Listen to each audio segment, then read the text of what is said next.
시청자 여러분 안녕하십니까? 김동수입니다. 자, 이 시간에도 부정선거에 대한 내용으로 여러분과 함께 하겠습니다. 정말 대한민국 국민들이 진실 앞에서 하루빨리 깨어나야 할 것입니다. 지금 모스탄 그 대사에 의하면은요, 이 성남시가 부정선거의 거점이다 꼬집어서 밝힌 내용을 여러분들에게 전해드리겠습니다. 그리고 중국의 여러분 화웨이라고 아시죠? 그리고 텐센트 IT 기업입니다. 이렇게 중국의 화웨이와 텐센트가 선관위와 민주당이 협력해서 부정선거를 저질렀지 않았나, 이런 기사 내용입니다. 그리고 사실은 윤석열 대통령이 탄핵을 당하게 된 것은 한동훈의 역할도 컸죠. 그리고 결과적으로 민주노총, 정교조, 더불어민주당이 탄핵을 주도한 것으로 보입니다. 이번 부정선거가 밝혀지면은요, 부정선거에 가담한 모든 사람들 당연히 비자 제한해야 되겠죠. 그리고 금융제재도 해야 될 것으로 보입니다. 그 내용 전해드리겠습니다. 미국의 그 시애틀의 자유민주 한미동맹 시애틀 포럼에서 모스탄 대사가요, 한국의 성남시를 꼭 집어서 부정선거의 거점이라고 밝혔습니다. 시애틀 한인단체와 K시팩이죠. 한국보수주의연합이 지난 13일 사우스센터 더블트리 호텔에서 개최한 이번 행사는 대한민국 진실 앞에서 깨어나라라는 주제로 위협받는 자유민주주의의 현실을 논하는 자리였습니다. 지금 대한민국은 절체절명 위기에 처해 있습니다. 자유민주주의와 법치주의가 붕괴되고 상권 분립이 훼손되고 있습니다. 그 이유는 단 한 가지입니다. 부정선거로 인해서 국가 기본질서가 붕괴되고 있다는 사실입니다. 이번 강연자로 첫 번째로 나선 고든창 변호사입니다. 아시아의 안보 전문가지요. 그리고 민경욱 K시팩 대표, 그리고 모스탄 전 미국 국무부 국제 형사사법대사, 그리고 여러분 알다시피 전한길 한국사 강사입니다. 전한길 뉴스 대표지요. 이렇게 4명이 강연자로 나섰습니다. 행사장에는 예상보다 다소 많은 300여 명이 참석을 했는데요. 자, 이날 첫 번째 강사로 나선 고든창 변호사입니다. 아시아 안보 전문가인데요. 중국과 러시아를 권위주의 진영으로 규정하고 한미동맹의 결속이 중요하다는 취지의 발언을 했습니다. 여러분, 사실은 우리나라에서 볼 때 적국은 누굽니까? 북한, 중국, 러시아, 이란 아니겠습니까? 제 개인적인 생각입니다. 여러분들은 어떨지 모르겠습니다. 고든창 변호사는요, 지난 2020년 총선과 이후 선거 결과가 통계적으로 불가능하다며 중앙선거관리위원회가 중국 화웨이 장비를 사용했고, 민주당이 중국의 IT 대기업 텐센트와 협력해 사전투표 용지를 조작하는 알고리즘을 개발했다는 보고가 있었다고 전했습니다. 여러분, 아니땐 굴뚝에 연기 나겠습니까? 그리고 이 고든창 변호사는 아시아 안보 전문가입니다. 그리고 이 중국 화웨이, 그리고 중국의 IT 대기업 텐센트, 이런 것들이 다 부정선거 국제 카르텔에 연결되어 있다고 저는 확신을 하고 있습니다. 또 중국인을 고용해서 투표지를 집계했다는 의혹까지 제기된 상황이라고 밝혔습니다. 또한 그는 지난 7월 현 정부가 오산 공군기지를 급습해 기밀 데이터와 핵심 감시 정보가 유출되는 사건의 발생, 미국 정부가 강하게 반발하면서 한미 간의 고위급 회의가 최소 2차례 취소가 됐다는 주장도 제기했습니다. 이와 함께 중국이 최근에 서해 잠정 조치 수역에 대형 강철 구조물을 설치해가지고요, 한국과 중국의 어협정을 위반하고 있습니다. 중국 어선들이 한국 연안으로 진입해가지고 해양 자원을 약탈하는 행위가 지속되고 있다고 우려를 표하기도 했습니다. 두 번째로 연사로 나선 민경욱 대표입니다. KPEC 대표죠. 현재 대한민국이 직면한 위기의 중심에는 부정선거 문제가 있습니다. 2020년 4.15 21대 총선에서 부정선거로 낙선했다는 사실을 인지한 이후 지난 6년간 이 문제 해결을 위해 쉼없이 노력해 왔다고 밝혔습니다. 또한 민경욱 대표는 부정선거의 방식이 과거의 매표, 물리적 조작을 넘어 그렇죠. 잘 지적하고 있습니다. 최첨단 디지털 범죄입니다. 그러니까 선관위 내부하고 외부하고 접촉이 됐다는 것입니다. 얼마든지 부정선거를 할 수 있다는 거예요.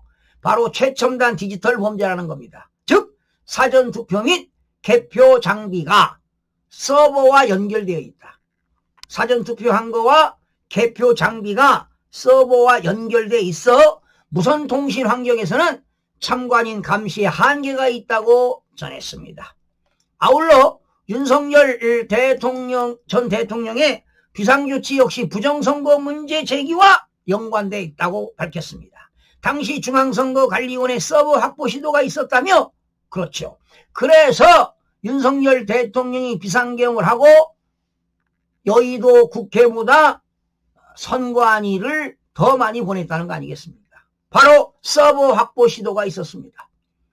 그리고 여러분 국회의 예산을 삭감하고 연이은 탄핵 시도로 국정 운영이 사실상 마비됐다며 12.3 개헌의 배경을 만방에 알리기도 했습니다. 여러분 저도 여러 번 방송했습니다만 윤석열 대통령의 비상계엄의 당위성은 나는 세 가지로 봅니다. 여러 가지가 있습니다. 거대 야당의 국회 폐악질입니다. 언론 탄핵을 남발하고요.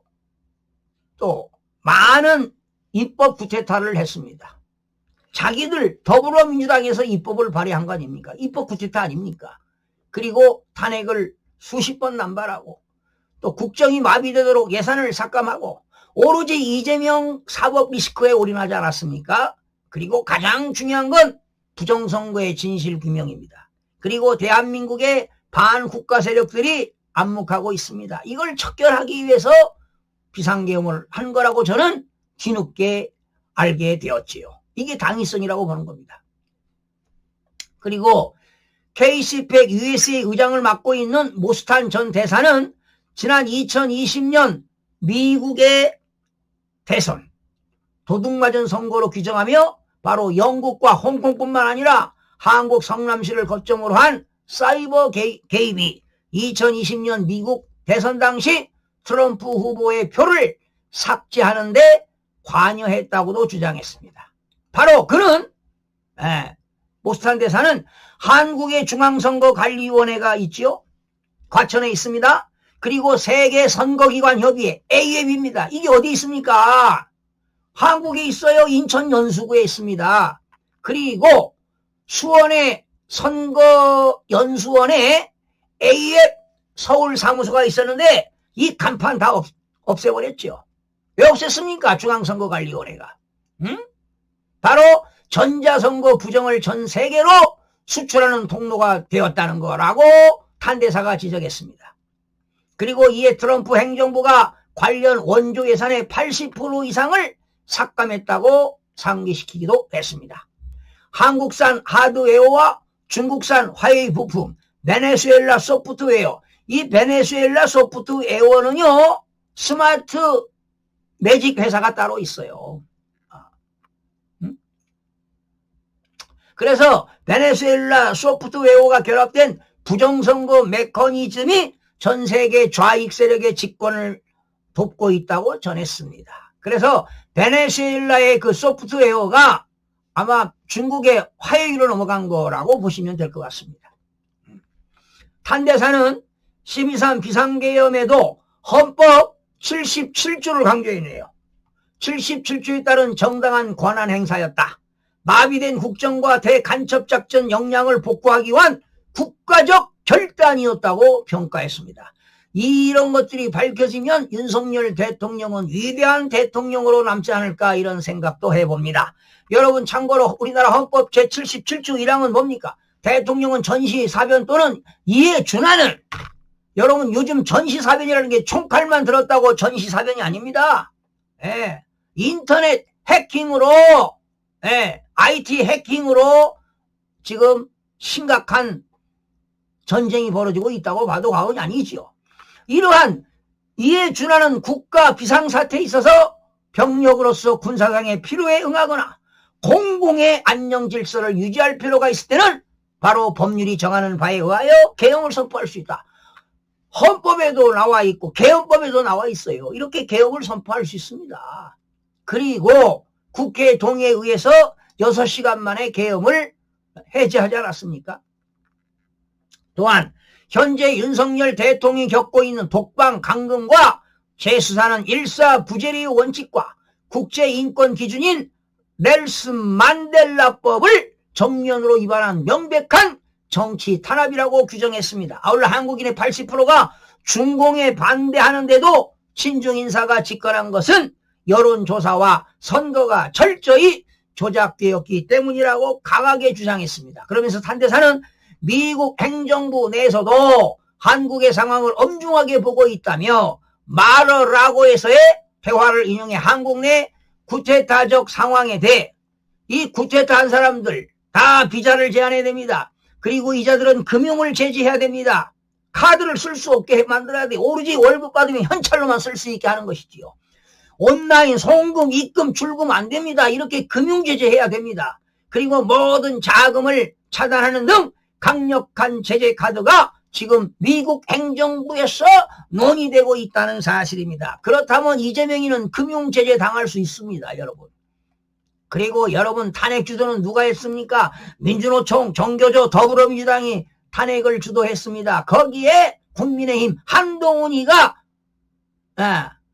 그 역할을 크게 했어요. 친한계가 했잖아요. 200명 이상이 반대해야 탄핵을 할 수 있는 거 아니겠습니까? 그런데 국민의힘이 몇 명입니까? 국회의원이 107명이잖아요. 탄핵 당할 수가 없는 거예요. 그리고 마지막으로 한국사 강사 출신으로 현재 미국에 체류 중에 있지요. 전한길 뉴스 대표. 윤석열 대통령 당선 이후 2년 반 동안 178차례의 퇴진 주장을 했고 30차례의 탄핵 시도가 있었다며 그 배경으로 촛불 집회를 주도한 민주노총 정교조 더불어민주당을 꼽았습니다. 전한길 대표는 민주노총 간부 한 명이 간첩 혐의로 확정 판결을 받은 예를 들며 해당 판결문에는 북한으로부터 수백 차례 지령문을 받은 내용이 포함되어 있습니다. 이 지령문에는 이태원 참사와 후쿠시마 오염수 이슈를 활용해 집회를 열고 북한의 지령 아닙니까? 윤석열 정권을 혼란에 빠뜨리라는 지시가 담겨 있었다고 폭로하기도 했습니다. 전 대표는 중앙선거관리위원회 2020년 총선 사전투표 조작 의혹과 서버 관리 문제를 언급하며 선관위에 대한 국민 신뢰도가 2024년 3월 여론조사 기준 46%에 불과하며 감사원 감사 결과 선관위에서 878건의 인사비리가 적발됐다고 주장했습니다. 그러니 선관위를 가족회사라고 하는 거 아니에요? 엄청난 이 헌법기관에서 말이죠. 인사비리가 이렇게 나왔는데 기가 차지 않습니까? 아울러 윤석열 대통령의 내란 혐의 형사재판 선고가 이제 내년 2월로 예정되어 있는데 이대로 가게 되면 윤석열 대통령은 무죄가 선고될 것입니다. 왜? 내란이 아니니까. 내란이 아니라는 것을 누구보다 잘 아는 사람이 바로 변호사 출신인, 법조인 출신인, 변호사 출신인 이재명 대통령이라고 밝혔습니다. 또 이재명 측이 내란 특검에 실패하자 국민에게 1년간 사기친 사실이 드러날 것을 막기 위해 급기야 내란 전담 재판부까지 만들었다며 윤 대통령은 사기 탄핵을 당한 것이라고 결론 지었습니다. K-CPEC은 반중 보수주의를 표방하는 애니첸이 창립한 단체로 이번 집회는 K전 K-CPEC 시애틀 의장과 이영윤 AKUS 시애틀 대표가 공동준비위원장을 맡은 것으로 전해지고 있습니다. 자, 여러분, 대한민국을 자유민주주의와 법치주의를 유지 발전시키고 상권 분립을 훼손되지 않기 위해서는 오로지 뭡니까? 부정선거 진실규명입니다. 자, 올해 얼마 남지 않았습니다. 2026년 초반까지는 1사분기 전까지는 대한민국의 부정선거 진실이 밝혀지지 않고서는 대한민국은 영원히 전체주의 사회주의로 갈 수밖에 없다는 구조라는 것입니다. 국민들이 이러한 부정선거 진실 앞에 뉘우치고 깨우쳐야 됩니다. 일어나야 합니다, 여러분. 국민들의 봉기가 있어야만이 대한민국의 부정선거 진실을 규명할 수가 있습니다. 이 부정선거는요, 하루아침에 이루어진 게 아닙니다. 대한민국의 공직선거법 역사를 보게 되면 2000년 초부터 한 12년 동안 북한의 슬라미 전법입니다. 김정일의 전법, 슬라미 전법, 야금야금 법을 개정시켜서 2013년도에 완성시켜가지고 지난 10년 동안 대한민국에서 부정선거가 자행됐다는 사실입니다. 그래서 나는 실력 있는 검사 판사들 아무나 검파사 됩니까? 법대에 나와서 얼마나 공부를 해야 판검사가 되는 겁니까? 이분들이 중앙선거관리위원회 홈페이지에 나와 있는 대통령 선거, 21대 국회의원 선거, 22대 국회의원 선거, 사전선거와 당일투표 분석을 좀 해보시기 바랍니다. 대한민국에 그렇게 많은 통계학자들, 교수들 뭐하고 있습니까?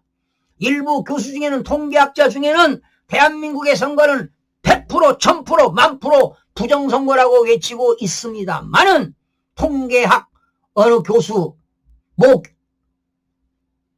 S대 교수는 중앙선거관리위원회 자문위원을 역할을 하면서 통계학적으로 부정선거가 발생할 수 없다 이렇게 이야기하고 있습니다. 여러분, 서울의 425개 동에서